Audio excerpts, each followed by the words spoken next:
And then the U.S. ambassador to the UN admits 2 days ago that this is all being done to topple Assad. Of course it is, who is basically the arch enemy of these people and hadn't really done anything to anybody. Toll-free number to join us, 800-259-9231. And then coming up, billionaires are hoarding piles of cash, CNBC reports. The Telegraph reports the elites are also hoarding at an accelerated rate, over 200+% in just the last 3 months of buying gold bullion and bars. I'm going to give you my take on what's happening behind that. More on Ebola cases could reach 1.4 million in 4 months, CDC estimates. That's not Infowars.com. That told you that a long time ago. That's the precious New York Times. So now it officially happened because they said so. Continuing, FBI gags state and local police on capabilities of cell phone spy gear and the doppelganger cell towers they're putting up all over the country. That's why you see police chiefs going, we don't know what these towers are, but we're sure it's not law enforcement because that would be illegal. Like the FBI's God. Just 30 years ago in this country, local police wouldn't do anything the FBI said unless they had a court order because it was called jurisdiction. Now they've been so federalized and been made deputies in so many cases that when they say jump, they ask how high. When they are about to literally go in a bathroom stall at the local police departments in this country now and close the door, they call the FBI up to ask, when they can go. And I'm not even being sarcastic. It has gotten to that point where they ask the FBI if they can put ketchup on their French fries. It's beyond federalization. It is sycophantic and over the top. Well, let me just give everybody a news flash. I know the FBI is very upset about the fact that I talk about this. We're going to continue talking about it until the very end. It doesn't matter. We win. We're committed. We chose to do the right thing. It doesn't matter what you do to us. We're going to tell the truth. This is illegal. It's part of parallel construction. Everything's being spied on without warrants. It's part of social control, and they can't ever let the public know about it because it was premeditated. It is racketeering. It is organized crime. You FBI guys went to school to learn what those terms mean so you can look in the mirror. Now, the average low-level FBI agents involved in bank robberies and missing persons, but mid-level, high-level, they are in on the game. And the black hats sit in their offices laughing at the goody two-shoes. Basically, the FBI's La Cosa Nostra in this country. That's why they took down La Cosa Nostra in the 50s, is that La Cosa Nostra had been blackmailing the FBI. And they said, you know what? It's time for you to learn who the boss is around here. And that's what happened. And they got rivalries between the FBI and the CIA, and I got to be honest, I don't know who's worse, FBI or CIA. I see the CIA doing absolutely horrible stuff all over the place, but then the CIA people I've known throughout my life and run into, and I've seen the congressional testimonies, they all sound just like me and absolutely hate what's going on. A lot of FBI agents don't like what's going on either, but they're so compartmentalized, and I've seen over 100, this was even in the New York Times, you can pull it up, FBI created almost all terror plots, is the headline. And they just go find mentally ill people and try to get them to carry out a terror attack and then put them in prison for life.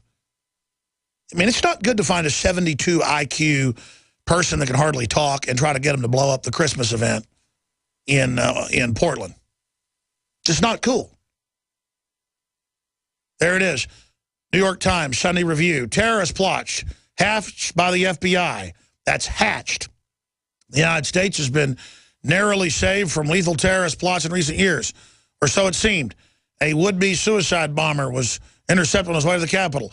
A scheme to bomb synagogues and shoot Stinger missiles at military aircraft was developed by men in Newborough, New York.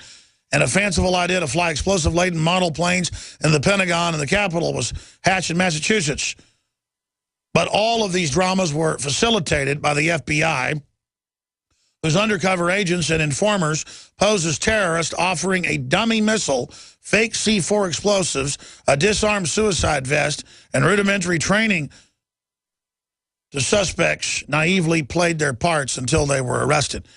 Yeah, and I mean, it's one thing if you go out and ask somebody you think's planning an attack, hey, you want to do an attack? And they say, yeah, and you bust them, great. You stopped a real attack. But when you're just justifying budget, There's The Guardian.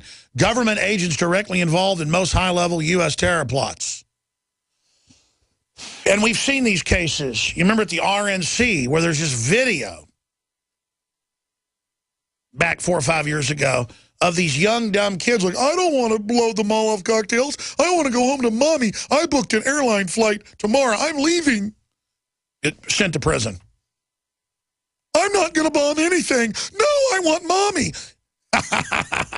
I mean, all you do is totally discredit yourselves. And so now, see, I said I'd get to this. I'm going to go to your calls. FBI gags state and local police on the capabilities of cell phone spy gear. It says it requires state and local police to keep quiet about the capabilities of the controversial type of surveillance gear that allows law enforcement to eavesdrop on cell phone calls and track individual people based on signals emitted by their cell phone devices, according to Bureau document released recently under Freedom of Information Act request. And it just goes on. Folks, when people in Chicago or Austin go, look at this new cell tower, they go, that's just fake.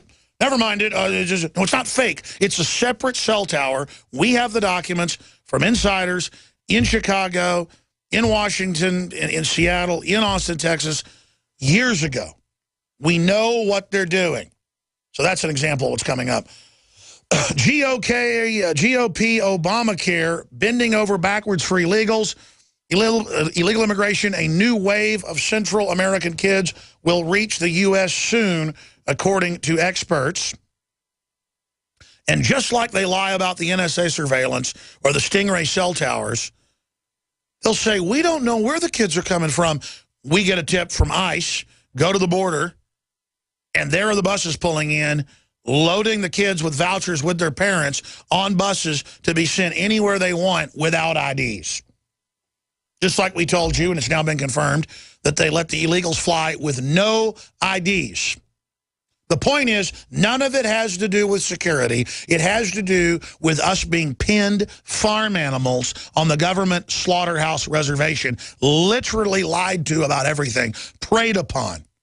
And the government's just sitting back in a giant criminal conspiracy, doing whatever they want, whenever they want, bringing in drugs, running snuff films, sex trade, little kids, whole 9 yards, all comes out in the news. Nobody gets in trouble. We're going to cover that. It gets even sicker. London Independent. What does human meat taste like? That's in the science stack. And a story I didn't get to yesterday that I will cover in the next hour after we've taken a bunch of calls. Peter Thiel, the billionaire and Bilderberg Group member, tech entrepreneur on a mission to cheat death. And that's, again, a London Telegraph. My Film Endgame, 2007, talks about Thiel, talks about the Bilderberg Group, and how their main mission is to live forever in a world government with forced population reduction. Now, Thiel isn't pushing population reduction that I've ever seen. And he does seem to be more libertarian of the whole constellation of globalists. So I'm not lionizing him. I'm just saying I've seen some good signs. Still, if I was a billionaire and I was Peter Thiel, I would be wanting life extension for myself and my family. The elite have made the decision that the public's not to get this. Now, when Endgame came out, the New York Times, of all places, did a review of it. Did a review of a film about my film. And basically made jokes. And a lot of other publications, MSNBC's done it, Salon's done it. A bunch of other publications, Huffington Post, have said Alex Jones is insane. He believes a world government's being formed so the elite can merge with machines and basically live forever. Well, I didn't say that. I'm going to explain something again here. If I quote Hitler, it doesn't mean I'm Hitler.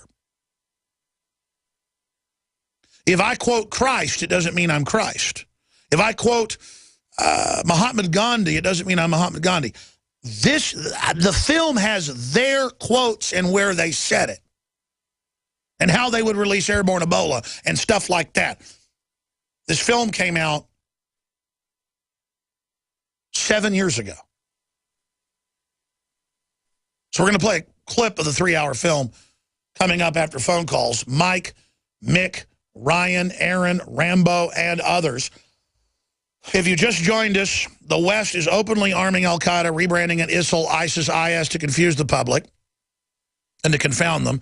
Israel has shot down a fighter bomber that came into its airspace, was trying to fight al-Qaeda forces. That's AP. You've got the West and Turkey aiding them. They allow them to travel back and forth between Turkey and England.